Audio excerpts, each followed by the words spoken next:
Jefferson, bom dia. Bom dia, Marcos. Bom dia, Geraldinho. Bom dia, ouvintes, Marcos. O tema de hoje aqui do nosso programa é cálculos urinários em cães e gatos. E aí? Veja só, Marcos, os cálculos, o que seriam os cálculos? Na verdade, o nome correto seriam urólitos, tá? Os urólitos a nível de rins, a nível de ureter, bexiga, uretra. Isso aí são os locais onde pode existir a presença desses urólitos, que são os cálculos, tá? É mais comum a gente visualizar esses cálculos a nível de rins, a nível de bexiga em cães. E já em gatos é mais comum observá-los a nível de bexiga e a nível de uretra, tá? Que já quando ele vai urinar, esses microcálculos, principalmente em gatos, eles criam ali, se juntam com algumas celularidades que seriam bactérias, proteína, e vão e causam a obstrução da uretra, dificultando assim esses gatos de eliminarem a urina, fazendo um acúmulo dessa urina, podendo aí acarretar o rompimento dessa bexiga e até a morte do animal. Marcos, é muito porque a gente está abordando esse tema, porque está recorrente, está demais a quantidade de cães e gatos com a presença desses cálculos, com a presença desses urólitos, e isso aí vem a levantar para os ouvintes a questão do manejo alimentar. A maioria desses cálculos eles vêm de origem minerais, são pequenos minerais que principalmente aí nós vamos ter os dois principais, que são estruvitas e oxalato de cálcio, mas também existem outros cristais aí de outras formações que também favorecem ao aparecimento, e vem principalmente da água e da comida que esses animais estão ingerindo. Alimentações desequilibradas, alimentações em excesso de algumas desses minerais, faz com que ocorra essa união dessas pequenas partículas desses minerais, formando aí as pedras, né? Formando aí as pedras ou urólitos ou cálculos, né? Essas pedras a nível de rins, a nível de ureter, a nível de bexiga, e necessitando muitas vezes você fazer procedimentos cirúrgicos para a remoção desses cálculos através de cirurgia, tendo cálculos desses chegando até esses dias. Agora nós fizemos uma cirurgia de remoção de cálculos em uma cadela que a gente tirou um urólito com 4 centímetros. Então você imagina aí uma pedra na bexiga com 4 centímetros, causando aí um desconforto para esse animal sentindo dor. O animal ele vai começar a sentir dor, vai começar a urinar frequentemente. Por que frequentemente? Porque quando a urina chega na bexiga, ela não encontra espaço e tem de ser eliminada. Então você vai observar o animal urinando várias vezes em pequenas porções. Essa urina, você vai ver presença de sangue muitas vezes na urina, e aí tem de se fazer o ato e o procedimento cirúrgico. Essa parte, né, esse problema de cálculos, ele em gatos também é bastante comum, porém com a presença de microcálculos, como eu já falei anteriormente, e você tem de fazer o manejo alimentar, tem de se partir para identificação do problema. Você identificou que seu animal está urinando frequentemente, ele está urinando com coloração avermelhada, urinando sangue, está sentindo dor, desconforto abdominal, procura um médico veterinário para identificar se realmente isso tem origem no sistema urinário. Existem algumas raças que são mais predisponentes, é mais comum você encontrar em cães algumas raças que seriam o Poodle e principalmente o Schnauzer. Eles são extremamente propícios ao aparecimento de urólitos, ao aparecimento de pedras a nível de rins, a nível de bexiga, principalmente. Então você identificou isso, vai fazer ou o exame de ultrassonografia ou o exame de raio-x, exame de urina, para identificar e confirmar o diagnóstico a suspeita clínica. Posteriormente, se existir um tamanho grande que não consiga ser eliminado pela uretra, você vai fazer aí o procedimento cirúrgico para remoção e fazer a correção nutricional desse animal. Você pode até mandar fazer um exame, é feito fora do país, dessas pedras para saber de que ela é formada, para você confirmar. Porém, tem algumas características do pH urinário que você já consegue ter uma suspeita de que é formada esses cálculos, ou das características da pedra, que as características ela pode já dar uma noção junto com o pH urinário, se ali é um oxalato de cálcio ou se ali é um estruvita. E você faz a correção através de mudanças tanto na questão da ingestão de água, como na alimentação desse animal, utilizando rações específicas para aquele determinado cálculo qual você suspeita. Ok, aqui no nosso WhatsApp 992053030 já tem muitas perguntas chegando. Bom dia, aqui é a doutora Isabelle, pediatra. Gostaria de saber, aliás, dar um bom dia, doutor Robson, e saber qual é a melhor água para os cachorros, pois já ouvi que seria da torneira. E também já ouvi que a melhor seria a água mineral que tomamos. E aí? Doutora, bom dia.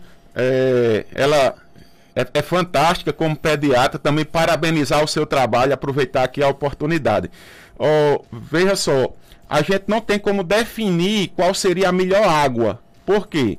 Porque a água que hoje nós recebemos das torneiras, né, da Caerne, nós não temos como definir aquela composição daquela água.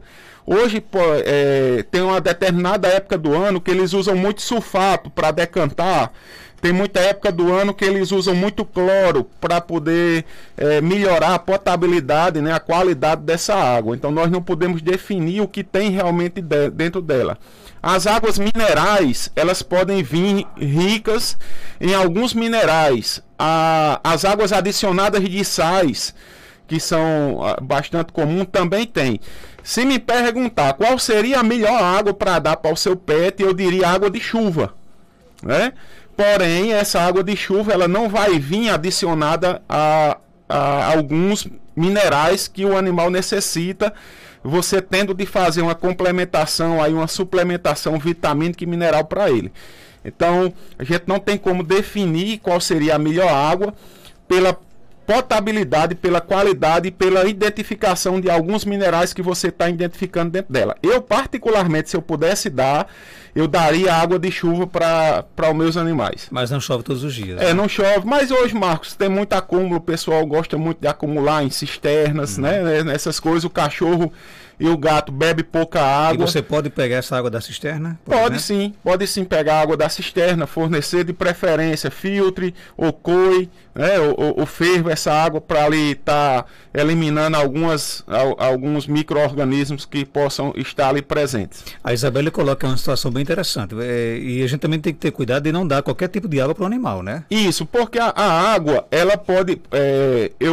teve um cãozinho há muitos anos atrás que a gente identificou presença de urólitos na bexiga, e na anamnese, na investigação que foi feita para ele, a gente identificou que ele tomava água de poço, né? Ele comia super bem e tomava água de poço, e quando mandou-se fazer a avaliação dessa água, ele teve o cuidado de mandar para fazer um laudo físico-químico e microbiológico dessa água, identificou que a água era rica em cálcio. E aí, com isso, era cálcio e magnésio. E facilitava, né, a formação dos urólitos para esse animal. A gente fez a correção cirúrgica desse urólito, retirou os urólitos que tinha, até foi uma quantidade bastante grande. Nós retiramos 60 cálculos, né? Cálculos que tinha aí aproximadamente, teve, eu acho que uns 8 ou 10 que tinham cálculos de em torno de 1 centímetro. E quando fez essa correção, fez a alteração na alimentação dele e principalmente na administração da água, e resolveu o problema. Nunca mais teve a formação de urólitos, de cálculos, de pedras, né, na bexiga desse animal. Dr. Robson, minha prima mora em Natal e criou uma gatinha que resgatou na rua, ainda bebê. Hoje ela tem 6 meses. Foi fazer a castração, mas o veterinário não castrou, pois ainda não estava com o peso ideal. Aí eu pergunto, doutor Robson, qual é o peso ideal que se pode castrar uma gatinha?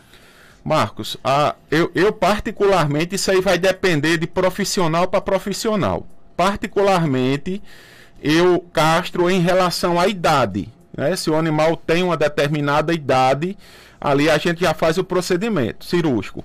Porém, se ela for uma gata que ela seja raquítica, né, uma gata que está com problema de ganho de peso, ela ficou pequena demais em virtude de alguma doença que ela adquiriu no decorrer da vida, aí a gente faz com reservas. Ou faz a opção de não fazer a castração, que eu acredito que tenha sido essa a opção que o profissional aí realizou, pede para fazer uma suplementação vitamínica, mineral, nutricional para esse animal e posteriormente, quando ela ganhar um pouco mais de peso, vai fazer o procedimento cirúrgico sem riscos risco de vida para esse animal. Então acredito eu que o colega tenha feito de forma adequada, né? Isso aí é uma avaliação individual, mas a gente sempre orienta a fazer as castrações quando o animal tem condições corporais necessárias e de saúde, a partir dos 5 meses de idade, no máximo 7 meses em gata, porque ela já está entrando no cio. Bom dia, aqui é Ana Paula. Tudo bem? Tudo bem, Ana Paula. Espero que vocês também estejam bem, viu? Por favor, veja com o Dr. Robson o porquê da minha cachorrinha espirrar tanto. Ela tem 13 anos e está com os dentes muito estragados e com odor insuportável. Será que esses espirros podem ser dos dentes comprometidos? Com certeza. Existem os dentes, Marcos, eles passam muito próximos aos septos nasais, principalmente os 2 caninos. Os 2 caninos superiores, eles, o tamanho que você vê do canino superior, o espaço que você vê para fora da gengiva, ele tem praticamente 2 vezes o tamanho para dentro da gengiva, que passa lateralmente ao septo nasal.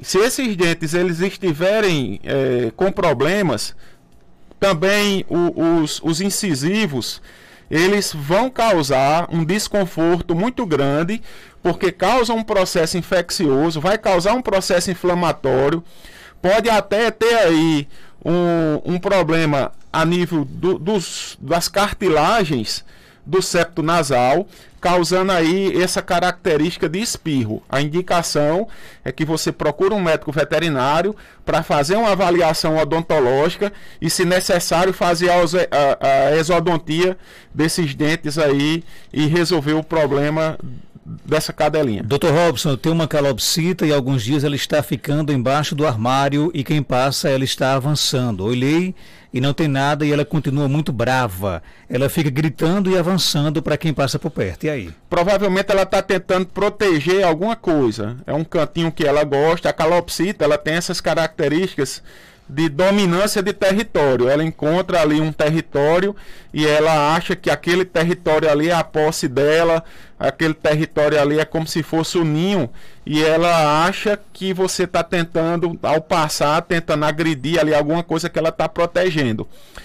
Veja a alternativa de você pegar ela e colocar em outro ambiente até que ela perca essas características de dominância e, consequentemente, ela vai voltar ao normal. A Wilânia coloca assim: a minha gatinha foi castrada com 6 meses de idade, está ótima de saúde. Que bom, né? Isso. A indicação, Marcos, é que você faça a gata. Eu conheço gatas que com 4 meses de idade entraram no cio, e eu conheço gatas que com 1 ano de idade entraram no cio. A média é em torno de aí 6, 7 meses de idade e ela está entrando no cio. Então, se você quiser, se você não quer seu animal para reprodução, tem de fazer a castração nesse período, entre 5 e 7 meses de idade, desde que ela tenha uma condição corporal satisfatória para que o médico veterinário possa executar a cirurgia. Tem mais perguntas? Bom dia, Marcos Jantas. Bom dia, doutor Robson. Ei, doutor, pronto, minha mãe adotou um gatinho aí no começo da pandemia. O bicho chegou mango, só pele e osso.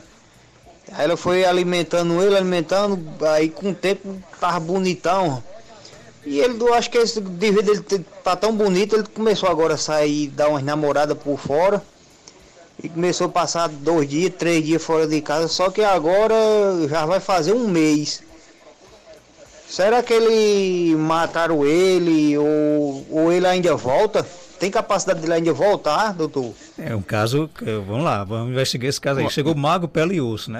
Marcos, essa questão de fuga, ela é bastante complicada, porque a gente não sabe o que foi, né, o fim que se deu a esse animal, o destino que ele tomou. Ele pode ter sido capturado por uma pessoa e levado para outra cidade, por exemplo, ou para outro lar. Ele pode estar ainda saiu de casa e se perdeu, não encontrou mais o caminho. O gato, ele chega a caminhar diversos quilômetros atrás de alimento, atrás de namoro. Isso aí é bastante comum e depois volta para o lar.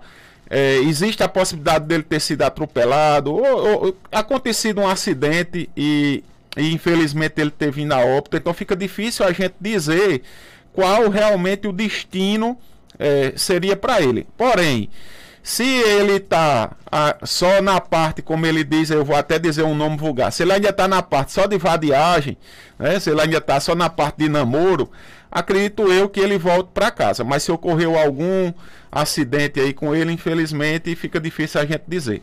Tem mais perguntas? Bom dia, Marcos Dantas. Bom dia, Dr. Robson, veterinário. Marcos Dantas, eu queria fazer uma pergunta para o médico aí, que eu tenho uma gatinha que ela tá mojadinha, sabe? E eu gostaria de saber quanto tempo passa para ela ter os bebezinhos dela. Porque faz uns dias que ela fica gemendo muito. Eu acho que é sentindo dores, se ela mia, aí quando ela fica miando, aí ela fica cansada. Chega, ela estica a cabecinha assim, fica cansada. Aí ela fica supurando um negócio assim, sabe? Tipo pus, sei lá, um negócio verde. E eu não sei o que significa isso.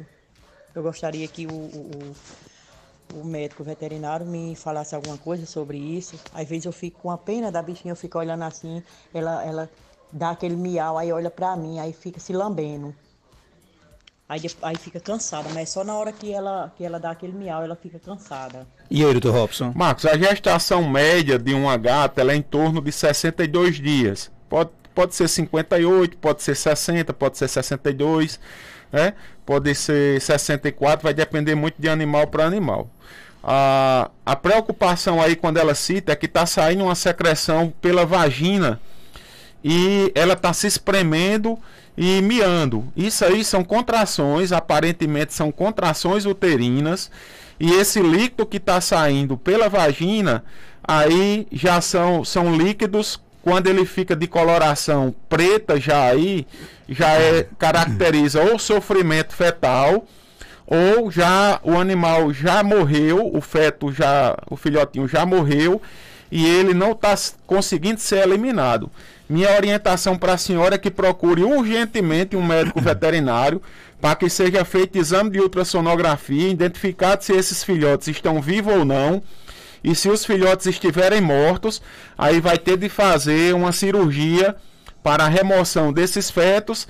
E se a senhora quiser aproveitar, e dependendo de como esteja o comprometimento do útero, já vai ter de fazer a esterectomia dessa fêmea. Ok, abraço aqui o nosso amigo Ícaro, ele que é policial militar, está aqui nos grupos querendo que eu dê conta do gato do meu amigo Netinho lá de Jardim do Seridó. Tá difícil, né? Tá difícil, mas vai ter de ser uma investigação grande. Netinho, um abraço para você, obrigado Ícaro. Ranieri Fortunato, né, tá aqui perguntando o seguinte: Dr. Robson, tem algum remédio para espantar cobra, já que estamos no mês das cobras? Olha, é difícil. Na verdade, das cobras é agosto. Né? Marcos, interessante. Surgiu-se essa ideia do mês da cobra ser em agosto, né? Mas o mês que a gente mais encontra acidentes com animais, né? Acidentes crotálicos, botrópicos, que são de jararaca, de cascavel, é justamente agora no mês de julho. E né? As cobras estão perseguindo Ranieri Fortunato. E aí, como é que ele se livra? Não existe produto para você espantar a cobra. Não existe essa mágica, ainda esse produto mágico a gente ainda não encontrou, não. O que é que acontece? A cobra, ela vem atrás de alimento, como o escorpião também. O escorpião vem atrás principalmente de barata, né? De barata, de grilo. Ele procura ali um entulho ali na casa, algumas coisas que estão guardadas para tentar se alimentar. O escorpião tem essa característica de procurar a barata. Já a cobra, ela tem as características de procurar outro alimento maior, que seria um rato, um preá. E vem, quando a gente mora em um ambiente, principalmente em um ambiente onde está próximo às matas, elas vêm das matas atrás de alimento, já que não está encontrando mais o preá, o mocó, no ambiente silvestre dela.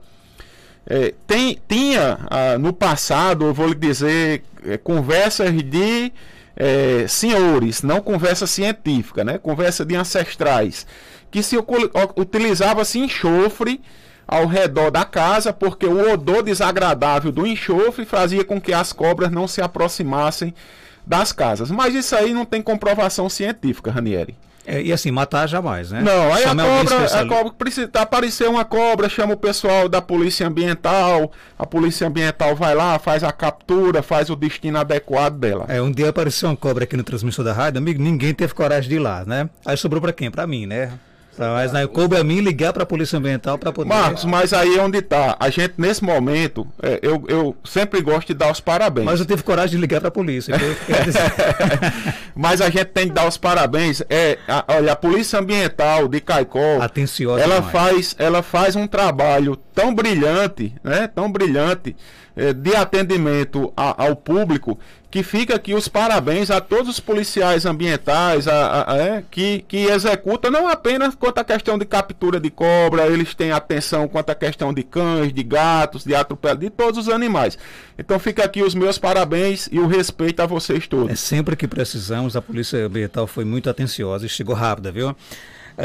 Dr. Robson, bom dia. O senhor tem minha eterna admiração, assim como todos que cuidam desses seres que não têm voz nem vez na nossa sociedade. Muito obrigada por nos fazer acreditar que um dia os animais serão respeitados e não serão mais abandonados. Nessa pandemia, depois de muitos anos, adotei uma gatinha de rua que quase morreu de fome e atualmente é minha filha de 4 patas e sem ela eu nada seria.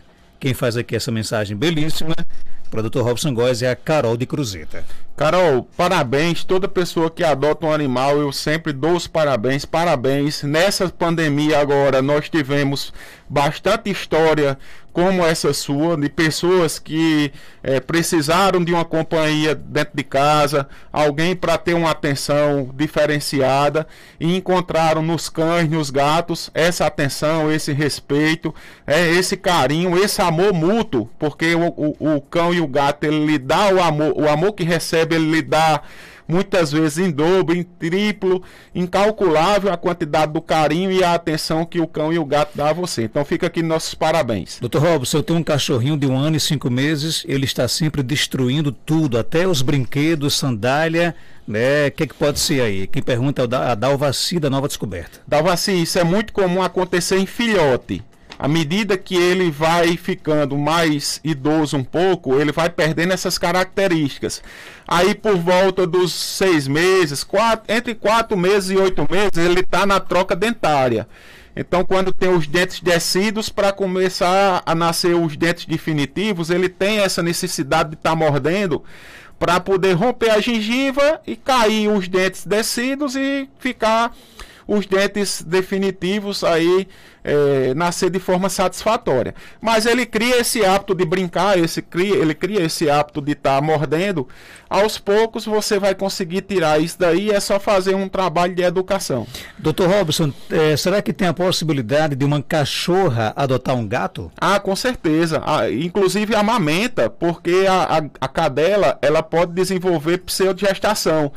Ela pode achar que está prenha e produzir aí leite sem necessariamente ter cruzado. Então ela pode sim amamentar um gato e adotá-lo. A Vitória de Pedra Lavrada, na Paraíba, pergunta, um abraço para a turma da Paraíba aí, queria saber como acabar com pulgas em cachorro, se tem remédio que acaba de uma vez por todas com as pulgas. De uma vez por todas você não consegue acabar, principalmente porque o ciclo da pulga ela pode ser um ciclo longo, já que os seus ovos podem ficar aí por um período de 1 ano.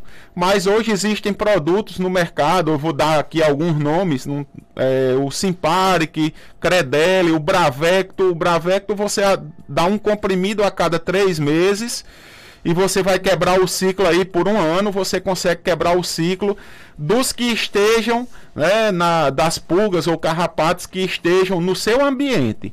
Agora, se o seu animal for para outro ambiente, sem estar com a proteção desses produtos, ele pode pegar novamente. Ok, Dr. Robson, ele é médico veterinário, está na clínica Veteripet, na rua Augusto Monteiro, 569, aqui no centro de Caicó, telefone 3421-1263. Você pode inclusive seguir a Veteripet no Instagram, instagram.com/veteripet. Obrigado pela sua participação. Obrigado, Marcos. Um bom final de semana a todos e uma boa festa de Santana. 8 horas em Caicó.